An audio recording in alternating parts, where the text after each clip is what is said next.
Hey, what's up, Grace Church family? My name is Jacob Dahl. This is the weekly for the week of January 28th. We're talking about hungering for God.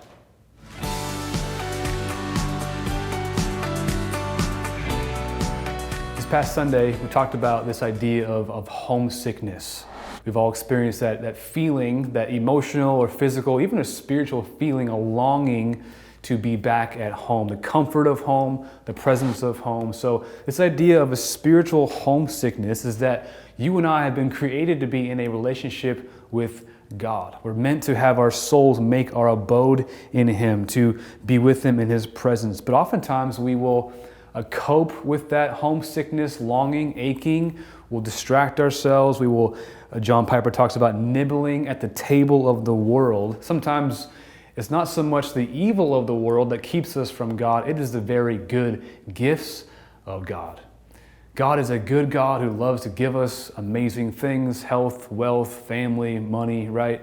But sometimes, if we're not careful, we are tempted to settle with the gifts of God, stop short at the gifts, and miss the giver of those gifts. So John Piper talks about this idea of Christian fasting is how we protect our hearts and free our hearts even from the deadening effects of the innocent delights, as fasting is this counter-formational discipline that we should embrace, this idea of spiritually redeeming eating sometimes, withholding eating of food in order to redeem that for spiritual purposes. So we looked at the story of John chapter 4, a familiar passage. Josh talked about it, preached about it a couple weeks ago. But this story, this exchange, you see Jesus fasting that day.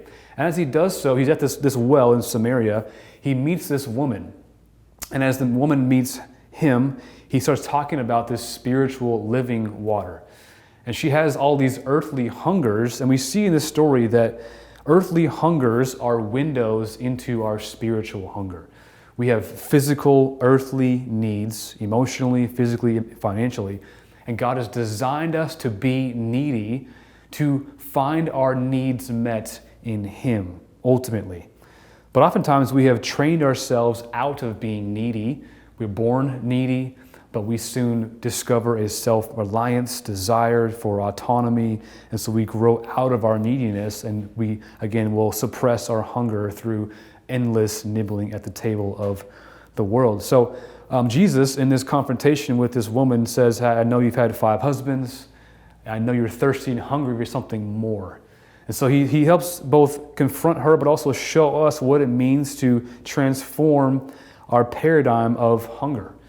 In the Sermon on the Mount, he says, "Blessed are those who hunger and thirst for righteousness, for they shall be satisfied." So in Christ, those of us who are in Christ, we once hungered for the things of earth. We were hungered for relationships like this woman did. We hungered for money and status and acceptance. But in Christ, our souls come home. And we now long for and hunger for the things of heaven. But the problem is our flesh remains, so we have to battle back. We've been given a new heart, a new spirit. We're to guard our hearts. The Proverbs 4:23 says, "Guard your heart, for everything you do flows from it." So here's where fasting kind of comes in. Fasting suppresses our earthly hungers and stokes our spiritual hunger. In fasting, we see as we begin to war against our bodies and flesh and make space to stoke and cultivate this spiritual. Jesus shows us this in this story. He models to us what it looks like to withhold himself from food. And now his true food was to do the will of his Father, increasing his dependence on his Father. So in fasting, we align our biology to our theology. We tell our bodies our most basic need is not actually food, it is God himself. Our bodies mirror our souls. We're trying to help activate and make our bodies and souls aware of God's presence. So fasting helps suppress that earthly hunger to make space for the spiritual. And as we do so, our spiritual hunger grows for God. As we have our eyes awakened in fasting, you put your body on high alert for food. You start seeing and smelling food everywhere. Your senses now have a higher alertness for that. So in the same way, fasting spiritually, we're putting our souls on high alert to see the activity of God around us. As we start to look beyond our own needs, we start seeing the needs of others. As we suppress our own hungers, we start seeing the hungers of those around us. God can begin to open our eyes to see, where am I at work? So this week, this month, what if you tried to fast, intentionally withhold from food, and ask God to speak to you? Reveal those impulses in yourself where you lunge after certain things and say, I don't actually need that today. I can come back from that.